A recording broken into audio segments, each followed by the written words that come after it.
Hello friends, स्वागत है आपका मेरे यूट्यूब चैनल कॉमर्स ज्ञान हिंदी में। यदि आपने अभी तक हमारा चैनल सब्सक्राइब नहीं किया है तो चैनल को ज़रूर सब्सक्राइब करें। साथ में हमारे टेलीग्राम चैनल के साथ अवश्य जुड़ें। हम आपके लिए यूजीसी नेट कॉमर्स के चैप्टर वाइज और ईयर वाइज पिछले वर्षों के प्रश्न पत्र की लगातार वीडियो लेकर आ रहे हैं। यह हमारा सेकंड वीडियो है। यदि आपने अभी तक फर्स्ट वीडियो बिजनेस इन्वायरमेंट के प्रीवियस ईयर के क्वेश्चंस की वीडियो नहीं देखी है तो लिंक डिस्क्रिप्शन बॉक्स में दिया गया है, वहां से आप देख सकते हैं। और आज हम बात करेंगे अकाउंटिंग एंड इट्स कंसेप्ट्स के अंतर्गत पिछले वर्षों के जो प्रश्न आए हैं उनको देख लेते हैं। मैं दिसंबर 2018 में जो क्वेश्चन आया था, इसमें आपको सूची 1 की मदों का सूची 2 की मदों के मिलान करना था। तो उसमें हमारा राइट आंसर रहेगा ऑप्शन डी। इसके अंतर्गत AS1 जो है यानी अकाउंटिंग स्टैंडर्ड 1 जो है वो लेखांकन नीतियों का प्रकटन करता है यानी उनको दर्शाता है। इसमें अकाउंटिंग स्टैंडर्ड थर्ड ये हमारा रोकड़ प्रवाह विवरण पत्र यानी कैश फ्लो स्टेटमेंट को प्रकट करता है, ये बताता है। और सी का 1 स्थायी संपत्तियों का लेखांकन यानी अकाउंटिंग स्टैंडर्ड 10 स्थायी संपत्तियों का लेखांकन के बारे में जानकारी देता है।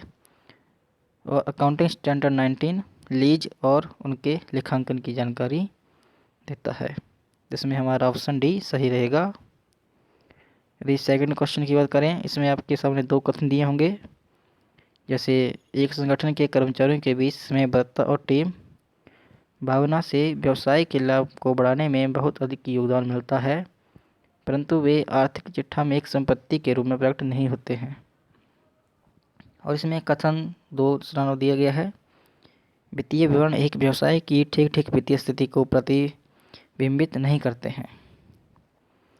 तो उसमें हमारा जो सही रहेगा वो कथन एक रहेगा, क्योंकि एक संगठन के कर्मचारी के बीच समयबद्धता और टीम भावना हमेशा ही होनी चाहिए, जिससे वो अधिक लाभ उनको मिल सके। और ये जो उनकी टीम भावना है एक चिट्ठे यानी बैलेंस शीट में एक संपत्ति के रूप में व्यक्त नहीं होती है। जिसमें हमारा कथन 1 सही है और कथन जो 2 है वो पूर्णतः गलत है। यदि प्रश्न थर्ड की बात करें, इसमें आपको बताया गया था कि निम्नलिखित में से कौन सा कथन सही है। तो आपके सामने 4 ऑप्शन दिए गए हैं, इसमें हमारा ऑप्शन बी, फर्स्ट, थर्ड और फोर्थ ऑप्शन बिल्कुल सही रहेंगे। और जून 2018 में जो क्वेश्चन आए थे उनकी बात करते हैं, तो यहाँ पर भी आपको एक अजम्पशन और रीजन यानी एक कथन और दूसरा कारण दिया होगा। व्यवसाय के स्वामियों के व्यक्तिगत लेन देनों को बहियों में अभिलेखित नहीं किया जाता। और रीजन दिया गया है, व्यवसाय के अस्तित्व की अवधारणा के अनुसार प्रत्येक व्यावसायिक उद्यम को उसके स्वामियों से पृथक एक लेखांकन इकाई के रूप में माना जाता है। तो मैं आपको बताना था कि कौन सही है कौन गलत है। ये दोनों सही है तो क्या चीज़ है, क्या रीज़न है। तो उसमें हमारा ऑप्शन बी, ए और आर यानी एजम्पशन और रीज़न दोनों ही सही हैं, परंतु आर ए की सही व्याख्या नहीं है। जो रीज़न है वो ए की सही व्याख्या नहीं है। क्वेश्चन 5 की बात करें, निम्न में से कौन सा कथन सही नहीं है। चालू वर्ष में ही लाभ प्राप्त करने के आशय से किया जाने वाला व्यय आयगत व्यय होता है। ये बिल्कुल गलत बात है। ये एक तरह से सही बात भी है। ये ऑप्शन बी कि अति प्राप्त करने हेतु प्रदत्त किए जाने वाली राशि पूंजीगत व्यय होती है, ये भी ठीक है। किसी नई मशीन की स्थापना हेतु प्रथम वेतन को सामान्यतः वेतन खाते में नाम में डेबिट किया जाता है, ये बिल्कुल गलत बात है। इसको क्रेडिट किया जाता है। ऑप्शन डी ये भी गलत रहेगा, ये भी ऑप्शन हमारा सही रहेगा। नवंबर 2017 की बात करें तो निम्नलिखित में से कौन से उत्तरदायित्व लेखांकन के लाभ हैं। तो इसमें ऑप्शन दिए गए हैं 2, 3 और 4। ये हमारे लेखांकन के लाभ हैं। यदि क्वेश्चन नंबर 7 की बात करें, मुद्रा प्रसार लेखांकन की निम्न विधियों में से कौन सी विधि यूके की सेंटिलैंड समिति द्वारा प्रस्तावित की गई? इसका ऑप्शन सी चालू लागत लेखांकन विधि। यह विधि यूके की सेंटिलैंड समिति द्वारा प्रस्तावित की गई थी। इसमें क्वेश्चन नंबर 8 दिया गया है, वर्ष 2015 और 2016 में किसी संपत्ति की लागत शेष क्रमशः ₹20,000 और ₹17,000 थी। संपत्ति की बिक्री पर हुआ 2,000 का लाभ पूंजी आरक्षित खाते में जमा कर दिया गया। वर्ष 2016 में लाभ लागत की नई संपत्ति खरीदी गई। संपत्ति से हुई बिक्री राशि का निर्धारण कीजिए। तो इसका जो लाभ था, जो हमें संपत्ति की बिक्री पर प्राप्त हुआ था और आरक्षित खाते में कर दिया गया था, और जो 5,000 की लागत है उसको आपस में डिवाइड करना था, इससे आपका आंसर 10,000 आ जाना था। यह इनको सिंपल तरीके से देखा जाए तो आप 2,000 को 5,000 से डायरेक्ट डिवाइड करते तब भी आपका आंसर आ जाता और आपका ऑप्शन सी सही रहता। क्वेश्चन नंबर 9 रहेगा, निम्नलिखित प्राप्तियों में से कौन सी आयगत प्रकृति की है? इसमें ऑप्शन बी निवेश पर आय लाभांश, प्राप्त लाभांश, ये हमारा आयगत प्रकृति की है, क्योंकि इन्वेस्ट पर हमें लाभांश लगातार प्राप्त होता रहता है। क्वेश्चन नंबर 10 रहेगा, कंपनी अधिनियम 2013 की अनुसूची 3 और भाग 2 का निम्नलिखित कौन सा किससे संबंध है? तो इसका लाभ हानि खाते से संबंध है। इसमें जून 2017 में जो क्वेश्चन आए थे अकाउंटिंग यानी से इट्स कंसेप्ट में से, तो लेखांकन मानक 7 के अनुसार तैयार किए गए नकदी प्रवाह विवरण में निम्नलिखित में से किन कार्यकलापों को अलग से दर्शाना चाहिए? इसमें ऑप्शन सी दिया गया है, जो राइट आंसर है 2, 3 और 5, इनको हमें अलग से दर्शाना चाहिए। क्वेश्चन नंबर 12 था, सूची 1 को सूची 2 के साथ सम्मिलित कीजिए। इसमें आपको बताना था, जैसे पृथक अस्तित्व का सिद्धांत, ये हमें किस बारे में बताता है? तो ये बताता है स्वामी द्वारा लगाई गई पूंजी को आर्थिक चिट्ठे में दायित्व के रूप में दिखाया गया है। इसमें हमारा ऑप्शन बी सही रहेगा। यदि जुलाई 2016 की बात करें तो लाभ हानि खाते में प्रभारित ह्रास की राशि प्रतिवर्ष बढ़ती रहती है। तो यह किस विधि के अंतर्गत आता है? तो यह आता है क्रमागत ह्रास पद्धति के अंतर्गत, क्योंकि इसके अंतर्गत जो हमारा डेप्रिसिएशन का रेशो रहता है वो फिक्स नहीं रहता है, जो हमारी स्थायी किस्त पद्धति होती है उसमें यह फिक्स रहता है।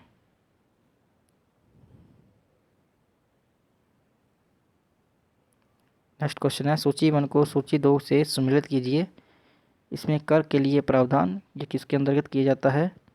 यह स्थायी संपत्तियों के अंतर्गत किया जाता है। पशुधन, यह हमारा प्रावधान है। विविध लेनदान, जो देनदार होते हैं हमारे, वो हमारे असुरक्षित ऋण होते हैं, और असुरक्षित ऋणों पर उपार्जित ब्याज, यह चालू संपत्तियों के अंतर्गत आता है। नेक्स्ट है, निम्नलिखित में से कौन सा स्थगित आयगत व्यय है? तो इसमें ऑप्शन ए ठीक रहेगा, भूमि के किराए पर किया गया कानूनी व्यय।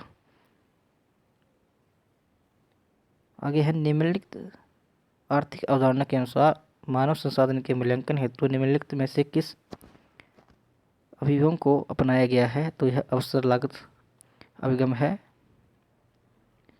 यदि अवसर लागत की बात करें तो एक्स वस्तु की अतिरिक्त इकाई का उपयोग करने के लिए वाई वस्तु की हमें जितनी इकाइयों का हमें त्याग करना पड़ेगा वो एक्स वस्तु की अवसर लागत आती है।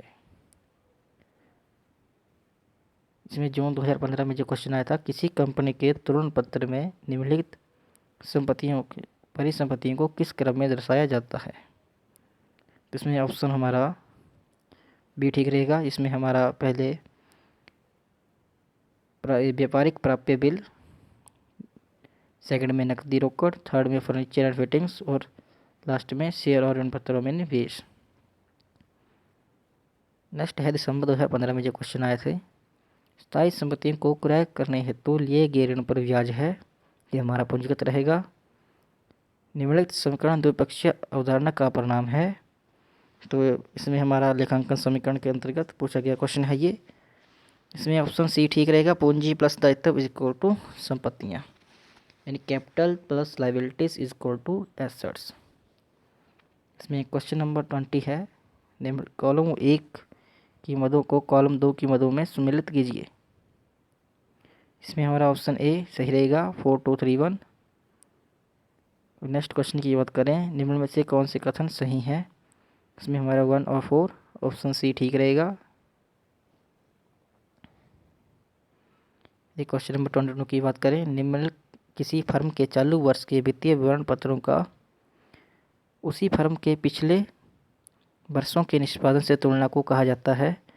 तो यदि एक फर्म का दूसरी फर्म के साथ जब हम कंपेयर करते हैं तो यह क्षैतिज विश्लेषण के अंतर्गत भी आता है, ट्रेंड एनालिसिस यानी प्रवृत्ति विश्लेषण के अंतर्गत भी आता है, और इंटर फर्म कंपेरिजन यानी अंतरा फर्म तुलना के अंतर्गत भी आता है।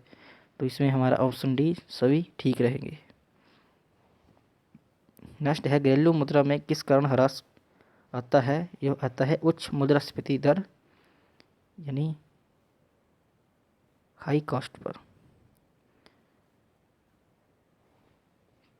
24 रहेगा हमारा, इसमें भी आपके सामने दो दिए गए हैं, एजम्पशंस और रीजन।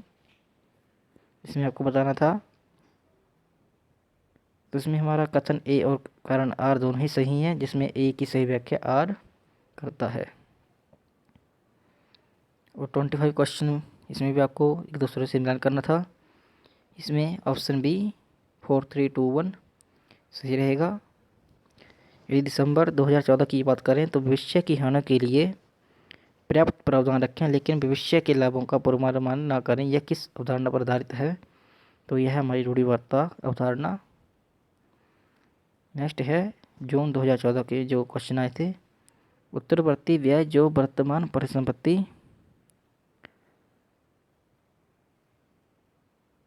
परिचालन लागतों को कम करते हैं या उत्पादन की गुणवत्ता को सुधारते हैं, उपयोग जीवन अवधि को विस्तार करते हैं, क्या कहलाते हैं। तो हमारे पूंजीगत व्यय। नेक्स्ट क्वेश्चन है, अनुमानित हानि की तत्काल पहचान का समर्थन करने वाली अंतर्निहित अवधारणा क्या है। तो यह रहेगा विवेक। नेक्स्ट रहेगा हमारा दिसंबर 2013 में जो क्वेश्चन आए थे, लेखांकन के दूरदर्शिता सिद्धांत के संबंध में निम्न में से क्या सत्य है। इसमें है भावी हानियों को ध्यान में लाना, यानी भविष्य में जो हानियाँ होंगी न पहले ही अपने ध्यान में रखना। इसमें क्वेश्चन नंबर 30 है, गैर परिचालन व्यय निम्नलिखित में से कौन सा है। तो ऋण पर ब्याज एक गैर परिचालन व्यय है। क्वेश्चन नंबर 30 में रहेगा, कर्मचारियों के भावी योगदानों का वर्तमान मूल्य निम्नलिखित का तरीका होता है। इसमें ऑप्शन ए रहेगा मानव संसाधन लेखांकन। क्वेश्चन नंबर 32 रहेगा, लेखांकन मानकों का मुख्य उद्देश्य क्या है। इसमें है विभिन्न लेखांकन परिपटियों को सुसंगत करना। ऑप्शन सी सही रहेगा। इसमें भारत में निम्नलिखित में से कौन सा अकाउंटिंग स्टैंडर्ड 3 के मार्गदर्शन पर तैयार किया गया है। इसमें है option C cash flow statement, नकद प्रवाह विवरण। जून 2013 में जो क्वेश्चन आया था, क्रय के स्थान से प्रतिस्थापन करने के स्थान तक लाए जाने वाले उपकरण के लिए भुगतान किया गया बीमा व्यय किस प्रकार का है। ये तो रहेगा ऑप्शन बी पूंजीगत व्यय। इसी दिसंबर 2012 की बात करें तो दिखावा पर प्रतिबंध का कारण क्या है। तो यह हमें प्रकटीकरण अवधारणा के अंतर्गत आता है। लेखांकन में समामिलन से पूर्व लाभ को समझाता है, तो समझाता है पूंजीगत संचय। प्राप्ति तथा भुगतान लेखा किसके द्वारा तैयार किया जाता है। तो यह गैर व्यापारिक प्रतिष्ठान द्वारा तैयार किया जाता है। और यदि नेक्स्ट क्वेश्चन की बात करें, मालिक की क्षमता का अभिप्राय है। इसमें है कुल संपत्तियों में से कुल बाहरी दायित्वों को घटाने पर शेष। तो मालिक की पूंजी को प्रकट करता है। यदि क्वेश्चन नंबर 39 की बात करें, इसमें भी आपके सामने एक कथन और रीज़न दिया गया है, यानी एजम्पशंस और रीज़न। इसमें जो पूछा गया कौन सा सही है कौन सा गलत है, और यदि दोनों है तो कौन किसका कारण सही है। तो इसमें ऑप्शन बी ए और आर दोनों ही सही हैं। ओके, ये नेक्स्ट क्वेश्चन है, कर तथा लाभांश समेत समस्त दावेदारों को भुगतान करने के पश्चात कंपनी के पास उपलब्ध निधियाँ क्या कहलाती हैं। तो यह कहलाती हैं प्रतिधारित अर्जन। नेक्स्ट रहेगा निम्नलिखित में कौन सा कथन सही है?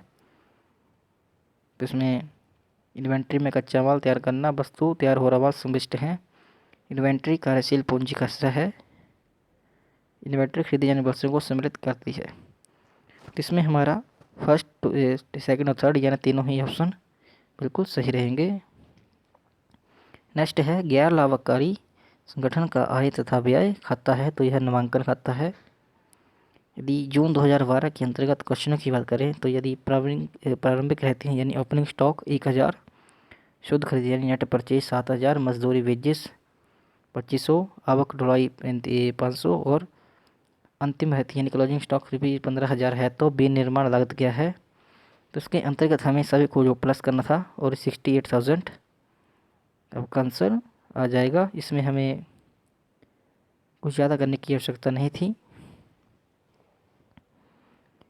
नेक्स्ट, निम्न में से कौन सा कथन सत्य है? तो इसमें ऑप्शन सी रहेगा, पूंजीगत व्यय कंपनी की लाभप्रदता को अप्रत्यक्ष रूप से प्रभावित करता है परंतु आयगत व्यय सीधे प्रभावित करता है। इसमें क्वेश्चन नंबर 45 रहेगा, निम्नलिखित में से सत्य कथन की व्याख्या करें। तो उसमें ऑप्शन हमने 3 दिए गए हैं, तो उसमें फर्स्ट, सेकंड और थर्ड तीनों ही यह सत्य रहेंगे। इसमें क्वेश्चन नंबर 46 दिया गया है, निम्नलिखित कथनों का अध्ययन कीजिए। तो उसमें आपके फर्स्ट से थर्ड और फोर्थ ऑप्शन बिल्कुल सही रहेंगे।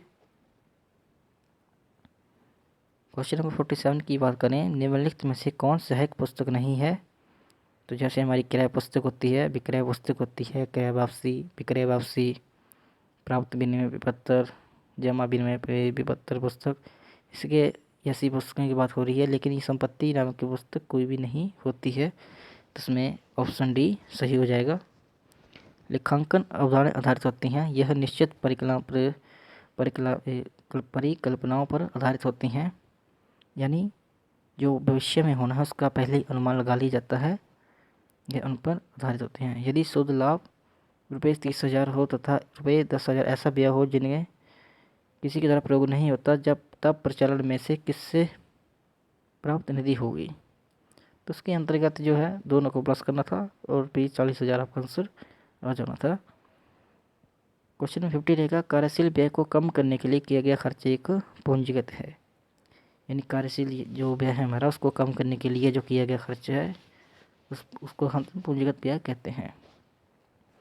तो इस वीडियो में इतना ही। यदि आपको वीडियो अच्छी लगी हो तो हमारे चैनल को जरूर सब्सक्राइब करें, साथ में टेलीग्राम चैनल को भी जरूर ज्वाइन करें, वीडियो को अधिक से अधिक लोगों के साथ शेयर करें। धन्यवाद।